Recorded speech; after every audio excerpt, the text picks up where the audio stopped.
Ladies and gentlemen, please welcome the moderator for the next session, Valerie Hopkins.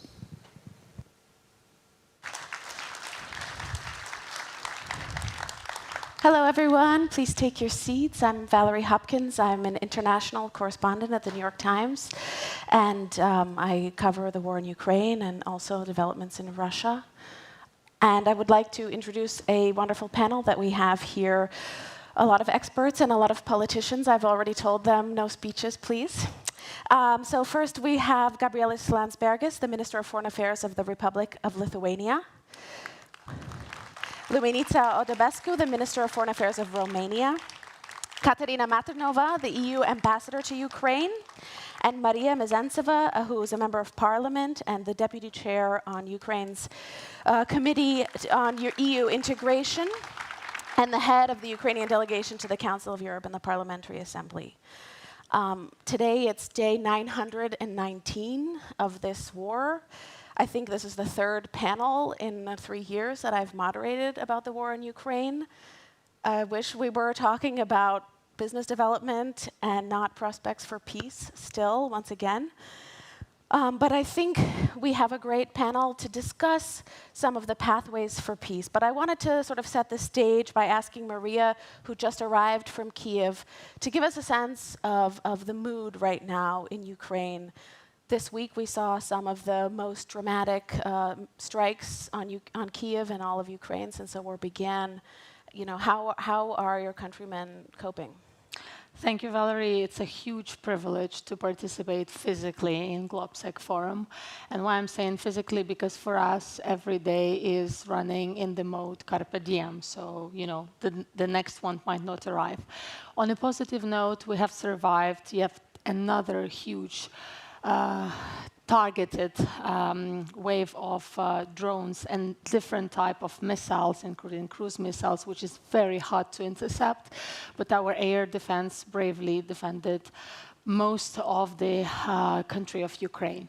Well, today it poses not just you know, some different kinds of mood in the country while we are preparing for the heating season, for the next winter to come. And every winter is called to be the most challenging one, even though we survive every time.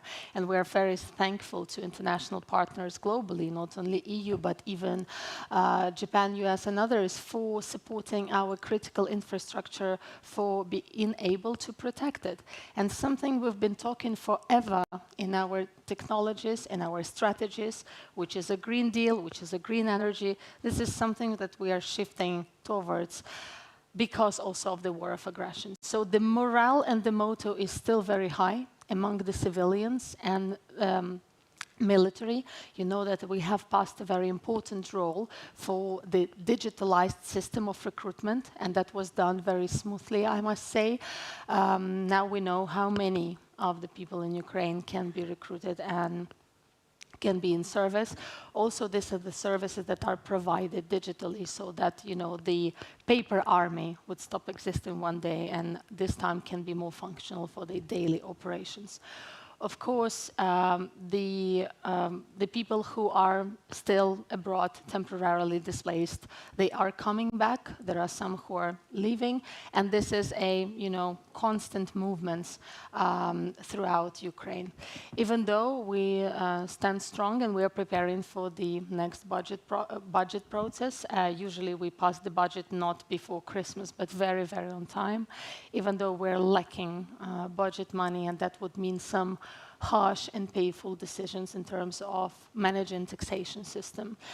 However, we have the support of the EU, which is 50 billion package, IMF and other institutions which make our economy running. But the most brilliant people in terms of that are the taxpayers on the ground in Ukraine, who are being trained, who are being helped, and who are given this, you know, opportunity for Ukraine to continue existing, from where the salaries for the soldiers are coming, the payments for pensioners, doctors, teachers, and others. So I'm trying to bring the momentum that the feeling is positive, even though yesterday we have commemorated all the fallen soldiers, men and women who bravely served, not just for the sake of the existence of Ukraine and its European and NATO future, but for the existence of all of us beyond even subcontinent of Europe, historically, geographically, economic-wide. And this is not just a saying. I think how they defend our values on the ground are just absolutely outrageous. Ambassador Mathernová, you also just arrived here from Kyiv. I think you said it took you 28 hours. You know, how does it look on the ground for you? And what are you telling your colleagues, fellow EU ambassadors or EU politicians, including from countries who are slowing down their pledges of support for Ukraine, who are getting concerned about, you know, third year of funding, both for civilians and for military purposes? Well, thank you very much for inviting me. It's great to be back in Globsec. A little bit sad that we moved the capitals, but here we are. And so it's great to be back in Prague, even if it took 28 hours indeed. But on the positive side, I don't remember a good night's sleep without air alerts for a long time. So I actually had a great night in this nice hotel. And exactly to your question, we are now at a critical juncture. And we have agency. We, the West, have agency in how the war will end. And now is the moment to step up. The military deliveries to Ukraine this summer month are the same as in the spring of 2022. They are down to a trickle from all of us, collectively. So it's really time to step up and realize that, as Minister Umerov likes to say, Minister of Defense, that he cannot shoot commitments. He needs actual material to shoot it. But before we get to all these difficult issues, let me just say 3 quick reflections on life in Kiev. First, the last 3 months are the concentration of the largest human suffering and casualties since the beginning of the war. So it's not that we are in a third year and some kind of attrition. No, the attacks are the largest. It's Friday today. This Monday was the largest attack on Ukraine, across Ukraine, since the beginning of the full-scale invasion. And we should not become numb to war crimes being committed, and there are just so many that we stop noticing. You know, words like Kachovka. It's going to be a new war crime of ecocide in the future. Ohmadit, you know, who bombs a clinic with kids that are suffering from cancer? A war crime, the largest attack this Monday. So we should not become numb to this. So that's my first reflection. My second one, another area of war crimes. Russia has destroyed 70 to 80%, well over 50% of energy production, pre-war energy production of Ukraine. Sure, pre-war, Ukraine had excess energy production, absolutely. Now we are looking, first of all, we have blackouts every day. In July in Kiev, we had blackouts 16 to 20 hours a day, and we are looking at a very dark and cold winter.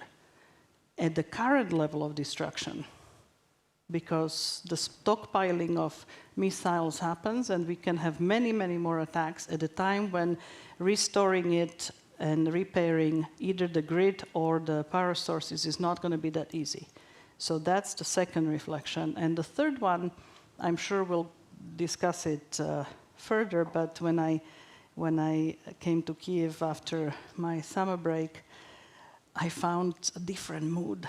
I do realize that military experts and commentators may have different views on the Kursk offensive and incursion, but it has been extremely important for the Ukrainians, not only in the change of narrative vis-à-vis the West and displaying the weaknesses of Putin's regime, but the morale boost that this brought to Ukraine has been extremely important. So it already has boosted morale, it has changed the narrative, and it gave Ukraine important leverage.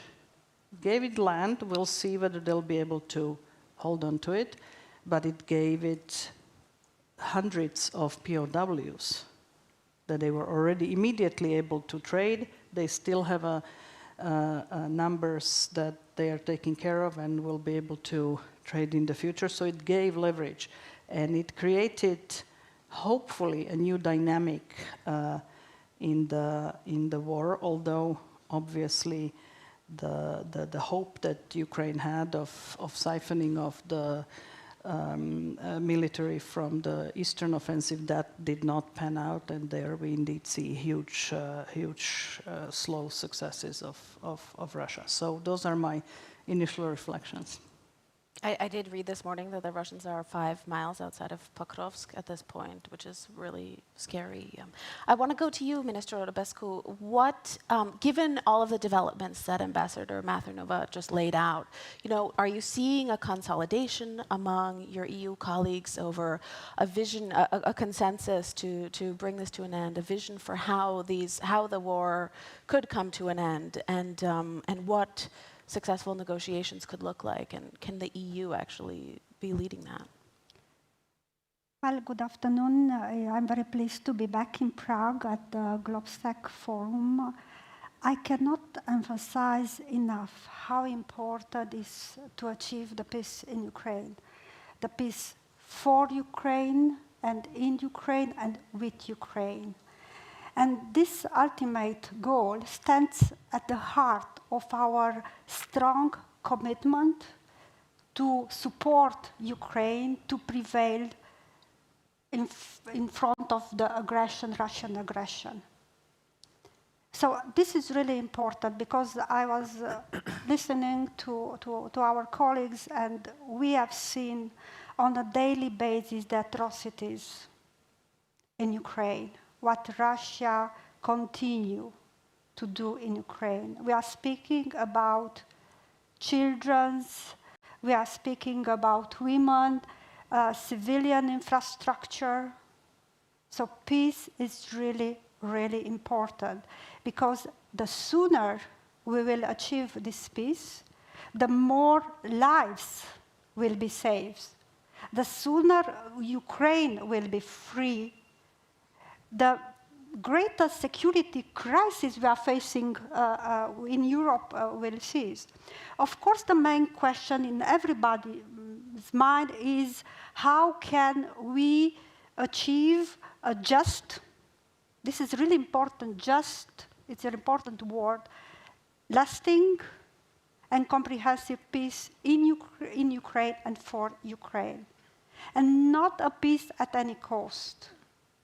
Do we really believe that Russia genuinely think or support the peace in Ukraine? I mean, we have seen when they came up with a proposal for a peace, they continue to attack hospitals. And they are doing everything to undermine the peace talks or the peace initiatives, or rejecting this.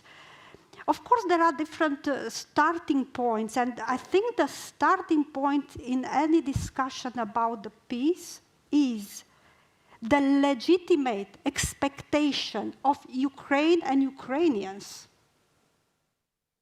that their sacrifice in front of the aggression was not in vain. This should be our starting point in any kind of discussions.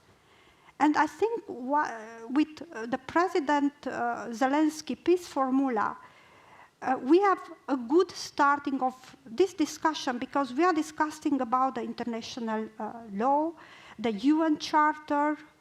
We are discussing about a feasible peace. Of course, there are others, alternatives, so-called alternatives for peace. Just look at Russia. Of course, for them, peace is practically accepting their terms, which cannot be acceptable for any of us. And of course, we have discussed it because we, from the very beginning, Romania and with other EU countries have been very supportive of this initiative of President Zelensky. It's just the beginning of a difficult and challenging work, but we are committed to doing together because it's a really good starting point. And with the first summit in Switzerland, we have reached significant progress. Just looking at the number of the country participating from all the continents, just looking at the number of countries or organizations supporting the joint statement. Of course, we have a lot of work to do, but everything should be in the interests of Ukraine, because we are the peace in Ukraine is really important for Ukraine, but it's also very important for us, for Romania, for our region, and for Europe, because we are facing a security crisis in Europe. And it's also important for the transatlantic relations. So, because the way we are thinking about how to achieve the peace in Ukraine has consequences beyond Ukraine, because we are not only about our regions. I'm speaking about the international rules-based order, because this is what Russia is doing now, is challenging and undermining the UN Charter and international rules-based order. Minister Landsbergis, I bumped into one of Maria's colleagues earlier today who had just come from Ursula von der Leyen's speech, and he was lamenting that there was a word missing that he didn't hear, which was victory. Yeah. I wanted to ask you, is that due to a lack of strategy on the EU's part? Is that due to a fear that that will make it harder to get the parties to the negotiating table? And from your perspective, is that a sine qua non of any future settlement, or is it something that already makes it a non-starter for the Russians? Well, last year in the Minister of Foreign Affairs of Lithuania, we devised a phrase that whatever victory takes, and that was our motto for the year. This was the motto that we tried to convince our partners in Europe and elsewhere to abide to, and we've never been afraid of the word victory, because honestly, when you look at it, there's no other way if you want to achieve peace, achieve just peace that the colleagues have been talking about, and do not have victory. And yes, somebody might call it, okay, so it's the war of narrative. So you can define victory first, and then you will have it. But unfortunately, the area is not. We're not working in vacuum. It's we have another team that's also creating narratives, and we have to imagine that at this stage, Putin is able to declare victory. Yes, partial. Yes, maybe not. He doesn't get anything that he wanted. But he's able to convince his people, his power circle, that he is getting what he wants. And actually, Kursk is the first time when that narrative for him is faltering. And that is also why it is so important. That his people around him are not entirely convinced that everything is settled as it is. Therefore, from my perspective, it is always imperative to have this ultimate goal very clearly set out, why we are here, why we are supporting Ukraine, what has to happen. Ukraine has to come out of this conflict as a victor. Otherwise, these sort of conflicts will never stop in the region. So that's the concept behind the word. Now, why we are afraid and able to define it? Multiple reasons, and probably everything that you've mentioned could be the reason as to why we're not there. I was always quite critical about the fact that we are unable to define the strategy. And if you go through the history, especially the history after the Second World War, every time US president would have to make a decision on a global matter, he would start about the vision of the world that he wants, that he has in his mind, that the US is leading. This is the world we are living. This is why we're engaged in this region. This is why we're here. But this sort of United States and world leaders haven't been with a tiny speck of isolationism. And I think that this is the biggest worry, that we are not talking widely, openly, publicly, and I'm not talking about the country as small as Lithuania, about the world vision that we are defending. This is what is at stake. If we want to convince ourselves that this is a regional conflict that can be completed with ceasefire, it won't. It is already affecting everybody globally. And if we are unable to reach Ukrainian victory, the world will be different. US role in this will be different. EU's role will be different. And I'm not saying even, Ukraine's position will be different. Baltic position, Romanian position will be different. And we are now, I could say, sleepwalking into this new reality without the grand vision of what kind of world we want to live in.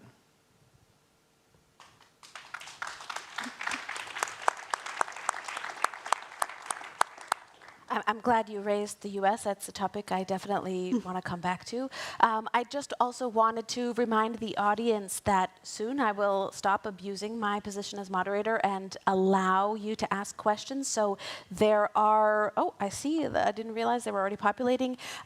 Most of you are probably familiar with Slido. If you're not, there are QR codes and you can join. So you can feel free to ask your question in Slido, but we will also do a round, maybe after this one, of audience questions. So please start thinking of them. But I wanted to ask Mariia to build a little bit on what Ambassador Mathernová said about how the Kursk incursion has shaped and changed the morale in Ukraine, and how you think it might be balanced or tempered or change if what it looks like might happen in Pokrovsk actually happens in the coming period. Will it still be considered popular? Will it still be considered a good idea? And at what cost is that coming? Yeah. Yes, thank you, Valerie. Well, I hope, and I'm sure the audience knows the city of Pokrovsk and where Kursk region is located, neighboring Ukraine and the northeast. I will try to be very specific on why this incredible operation occurred. When Ukraine is trying to defend and lobby its right, according to international law, to use international allied weapons, which we received at full, to use it at the territory of Russia to defeat the evil on the ground. And we're talking about oil refinery and other spots which are, enriching Russia's opportunity to fight us daily basis. We were forced to create this sort of a buffer zone because we didn't receive a right to use an international weapon on time for the long range. And it also means that we had to have more air defense at the border of Chernihiv, Sumy, my home region, Kharkiv, to defend civilians and not to create the bloodsheds on the ground for the military. So none of this in a very good perspective have occurred, so no decisions to lift up the limitations for the long range. Even if the British partners are saying, let's do it with the Storm Shadow, we still need to negotiate with US and France for the purpose, even though they're produced specifically in the UK. We saw them, we know how they work, and they can be very effective. What has happened just yesterday, the day before, with oil refineries, and happens every day, we prove the capability on the ground, how accurate the army of Ukraine can be in targeted and also defeating something that has never been done with the system Patriot and others. And I think the link that Ambassador made with the morale among civilians, we are also showing to the world we are not them. This is not Bucha, which occurred there in Kursk. This is international law, international humanitarian law at place, being practical. Because unfortunately, in many cases which occurred in Ukraine in terms of war crimes, international law was half that, and I'll explain why. So the citizens of Russia who couldn't, being evacuated, now Ukrainian soldiers are helping them. They're bringing them food, water, necessarily medication, which Russian side couldn't be doing there back home. And very interesting to say, many of them either understand Ukrainian or speak Ukrainian. And that was a very wondering thing for the rest of the globe, for many Ukrainians as well. So the point on what's going to happen, I can't comment because I'm not a military expert, even though I'm doing military studies right now. But the purpose is to show to the world, when we will communicate that map, which President Zelensky and the head of his office, Yermak, referred to, that look, these are the targets. Ukraine has never an aim to target any civilian infrastructure like, on contrary, Russia is doing. We are planning to show again to the world that the only simple and justful formula is already there at the table. 143 countries of NATO in January 2023 supported peace formula, supported the creation of the special tribunal for the crime of aggression. Because if other leaders in the world, friends, will look of what is happening and ongoing since 2014, but I would say for centuries between us and Russia. And this evil will never be given a warrant, even though ICC has issued one, because Russian regime is stealing our children, and this is a genocide. It's confirmed according to international law. But if top leadership of Russia will not be given a warrant for what they're doing, and this is a crime of aggression according to international law, other possible leaders, not from the democratic camp, can go ahead and do the same in whatever country they want. Do we want such outcomes? I'm sure we're not. So I'm totally in line with the fact that we are preparing, with the military being on the ground and acting on their behalf as diplomats and politicians, with the functioning more than 40 different groups within the preparation for the second peace summit, unknown to be held by the end of this year or in the next year, but it definitely will be there. We are ready to pass on the outcome of these 40 working groups and the formula that the Russian side can review and reply to. But do they want to do it in a civilized way? Do they actually want any kind of negotiations? Because when your neighbor comes to your flat, rapes your wife, kills your child, and tells you, this 3 rooms and a living room today is mine, this is not just for negotiations or peace on the ground, even if you start negotiating. So I think we must adhere to international law, but the lacking in the formula is decisiveness. What's happening on the front, about fights, about bombings, and a lot less, But it has started to seem that politics is back in Kyiv, The presidential administration and the parliament are not always in sync. Can you talk a little bit about how that is also shaping the current situation and the public discourse about a possible end to the war? Yeah, Valerie, here the key is a little bit. I'll try to be very brief, not to steal the time from other speakers. So politics never left Kyiv and the regions, which is most importantly, because the real politics is always done on the ground with our decentralization reform. Thanks to the EU and the partners, it was realized in a very good manner. So we never stopped voting since 24th of February, voting for the martial law. We kept on doing it every other week. So we have a normal schedule. That's why we can receive delegations and foreign friends.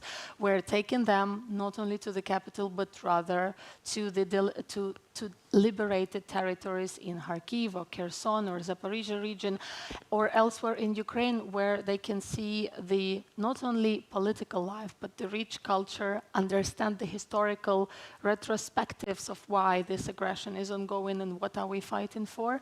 And as a member of the EU committee, we have so much on our plate. We're only 7 members of Ukrainian parliament dealing with 95% of all legislation being registered. And it's only starting. Exactly, Katarína. I think when we'll create this intergovernmental group where not only politicians will be participating, but also very important NGO sector. And it's not just a line in our constitution that we are aiming to be back home, meaning to you, family, and to finally become probably 33rd member of NATO. And yet another thing which Putin has as an achievement, he enlarged NATO. We are doing daily job. Last but not least, for us, it's very crucial to give opportunities for civilians to continue their daily life, to give opportunities to entrepreneurs receive this 20,000 euros grant to open their business and not to give money back to the government, to create jobs, for the students to continue studying, for children at the occupied area at least have their tablets and study online. How it's going to go through the winter, I have no clue. Sometimes you wake up and you can't even get a shower and you run up to your office, you do the Zooms, you persuade international partners to give more weapons, but also to give more help for civilians. We are continuing. We never stop for even one day, and I'm sure that will give good results in the future. Last but not least, we are the youngest currently convocation, but it doesn't lack professionalism. And I'm very happy that every person which is now in the parliament, yesterday we celebrated 5 years, and you know that we have a little bit exceeded our term. The elections will occur once we win, and according to the constitution. But everyone is serving in their place in every city we are located, or every small village. And this is important to keep the dialogue, to explain European integration. 90% of Ukrainians are supporting Euro-Atlantic perspectives. And this is a motto for us to finally reach out the day when Ukrainians can vote for it, hopefully. Thank you.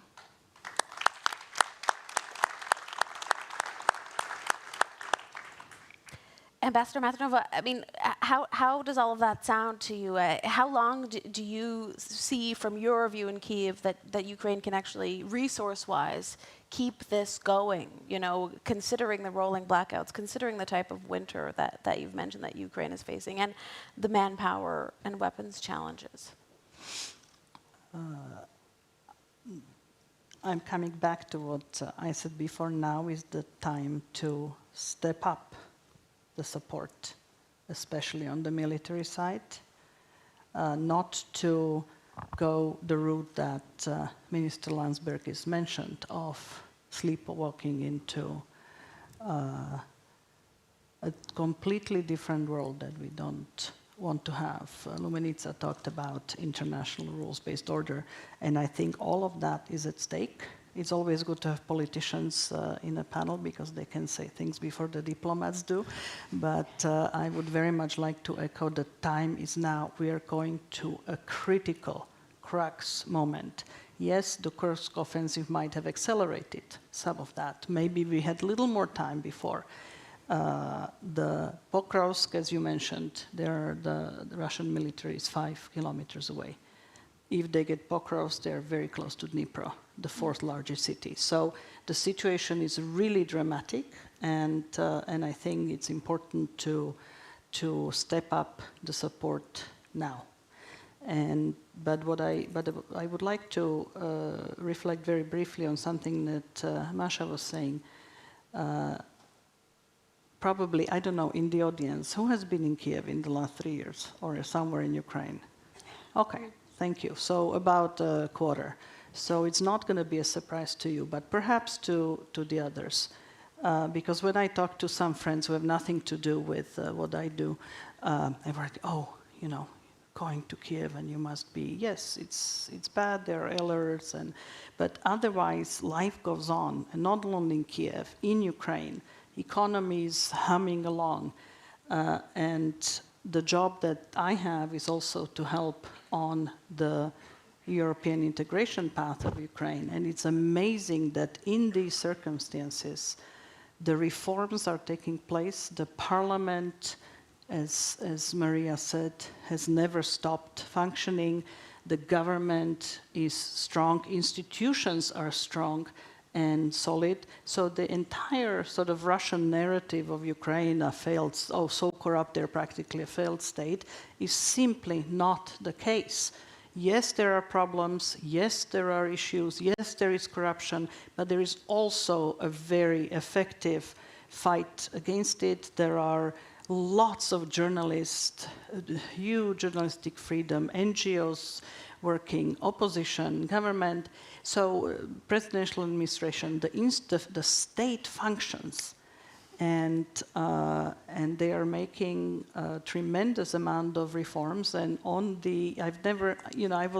old enough to have been on the side of negotiations, EU entry, when Slovakia was applying, and this was over 20 years ago, or around 20 years ago. And the Ukrainians are prepared. The Deputy Prime Minister for Euro-Atlantic integration has teams. We are helping with expertise, but there is simply work going on, and I think the time is now to really step up and not only talk about ceasefires and what questions it's going to pose to the Ukrainians, but what are the guarantees that are going to assure that it's not only a reprieve and a timeout for Russia to attack again in the future. That is the crux of the situation now, is to engage Ukraine and see how one can produce the guarantees that this is not going to happen in the future. I'm sorry to cut the whole panel short, but I want to turn to the audience since we have less than 15 minutes left, and I'm sure there are a lot of burning questions. I think we should take 3. Please don't forget to introduce yourself, to say who the question is for, and I always like to remind people a question is a brief interrogatory statement ending with a question. We don't want to have statements. So I saw the first 2 hands. I saw one in the back and one in the front here, and then I see one here and one there. So please do keep it brief because we don't have a lot of time. We have people with the microphones. So there was one question over here that I saw, and one in the front. Why don't you come to the front? Oh, there it is. Wow. Hello, Alejandra. I have a question because it was mentioned that we would be sleepwalking into a different world if Ukraine would lose the conflict. I would argue that we are already in a multipolar world right now. If you look at Iran, if you look at Africa, and my question is whether it would not be good even for European Union to live in a multipolar world. As we talked about international law, we look at the United States, who's the hegemon or has been hegemon up until now, who's funding a genocidal war in Palestine, totally ignores international law and everything. So if we care about international law, maybe wouldn't it be better to go into multipolar world where European Union stands on its own, with other partners, of course? To Hopkins, probably, Mr. Do you want to just answer this one briefly? I will reverse the taking 3 questions at a time, please. Well, I think that I wouldn't go into details answering your question, but a couple of parts I can choose. So I think it's unavoidable for Europe to start standing more on its own feet. That's clear. The president of the Commission said that clearly, and I think that is a sentiment that many in Europe share. The question is just how, because even. Let's take the very simple example of money being spent on defense. So we always consider that U.S. is the spender, and it truly is. $800 billion spent every year on defense. But when you combine all the budgets of European countries, it's 600 billion euros. So it's not that little, honestly. The problem is of synchronization. The problem is the purchase. The problem is the standards. The problem is the usage. And so many other things. So basically, we have the means, and now we just need to find a way how to use it and start building up the muscle. So that's clearly one thing. The second thing is that history is a bad example to plan the future, but history is a good way to explain what is happening right now. And I've mentioned U.S. role, and honestly, currently, I don't see any other way. How can we stabilize the situation in European continent without US participation? And throughout the last 100 years, every time US would look inwards, war breaks out in Europe. And this is, this is the thing that keeps on happening.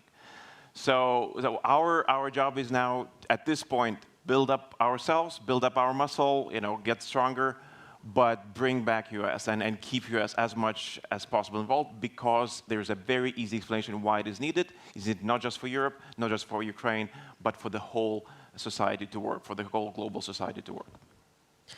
Thanks. We have only a few minutes left. There's a hand right here in the front.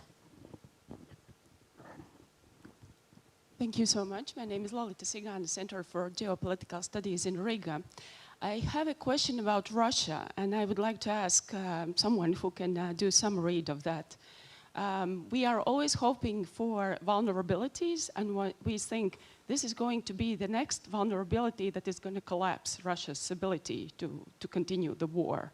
And then it again proves wrong. So what is the next vulnerability that might collapse this? Thank you. Well, I think I will try also to put in the context of our discussions. The biggest challenge we are facing now when we are discussing or preparing, including the next summit for peace in Ukraine, is how to deal with Russia. As I said, we have no illusion that Russia wants peace. It's enough to look at the recent history. We also have to understand that Russia thinks differently. Just look again, as my colleague said, at the recent history. 2008, 2014, 2022. Russia has always this long-term strategy. And this is the risk we are seeing about discussing about Russia and what kind of peace. Because if we are going to have a frozen conflict, and just look around the Black Sea, a lot of frozen conflict, they have time. It means 5 years from now on, we will be back. Do we want this? And another point we are facing, because discussing how important for us is to stay together with US, because at the global level, and we have seen it with our different partners all around the globe, we face battles of narratives. And this is very risky, because what is Russia doing? Is trying to divide us is Ukraine and its supporters, and Russia and its friends. And trying to divide, and we have to avoid this, because there is only one division from our side, those abiding by the international law, not aggressing over the night a neighbor, no, and rejecting the force, and the others. And the other one is clearly Russia. So this is and of course when we are discussing about the next steps, how to, I wouldn't say the word engage, but we have to speak at a certain moment, and of course starting from, as I said, Ukraine expectation. We have to answer this kind of question. For instance, what is the common or minimum acceptable for all of us, for us as democratic countries? Because as I said, this is about people, this is about Ukraine, but it's also about our futures, because what Russia did, Russia undermined our systems, international law, and Russia is a member of Security Council. So this is why it's difficult. We have a lot of questions, but we also have a responsibility for children and women. I've been 3 times in Kiev, and always when I try to explain, my colleagues and everywhere go there. It's a war there. So this is also important, from time to time to think about, because we are living in a very safe environment, in peace. And it's different, and it's close to us. Ukraine is our neighbors. We have the longest land border with Ukraine. And we are doing all our best, because the stronger is our commitment to Ukraine, the stronger Ukraine's position is in the negotiation is. So we have to continue supporting Ukraine, including for preparing the peace talks.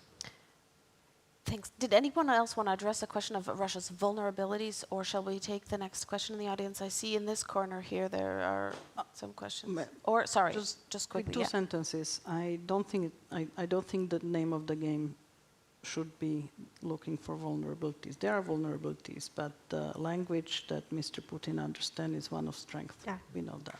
Of force.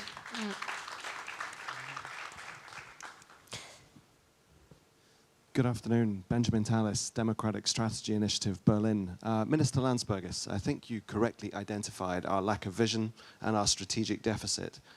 Some of the best strategies in the past could be encapsulated very pithily, peace through strength.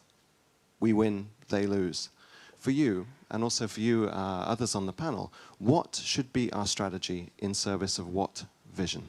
Thank you.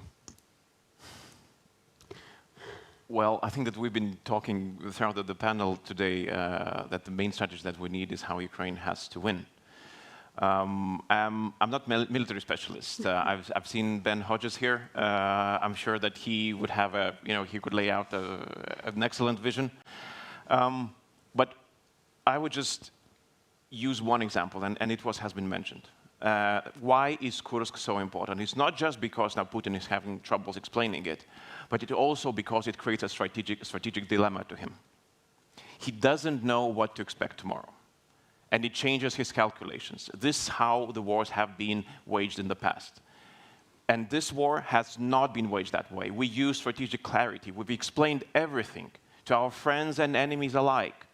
Putin would wake up, open New York Times or watch some CNN or just Twitter, whatever, and he knows what we're doing. He knows how many attackers Ukrainians got, or why didn't they get them, how far are they able to shoot, why shouldn't they be shooting. The first time that he got a question was when President Macron went out and said that if he crosses to Odessa, he might find French troops there. I'm sure that Putin was in shock. Like, what? Why didn't I, got some memo about this a few weeks ago? What's happening? That was the first time. And now Ukrainians take the things into their hands and create the strategic dilemma to him. So what we need is more fog, so that Putin wouldn't know. I'm happy that I didn't know. I'm happy that nobody knew about Kursk. I would want to know less, and I would want to see more of that.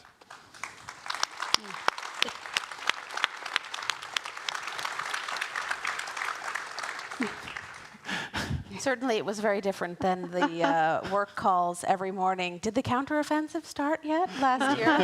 that began every day's work call. I think we actually have time for one more quick question. Please be brief. Otherwise, I will get in trouble. There's the question right here.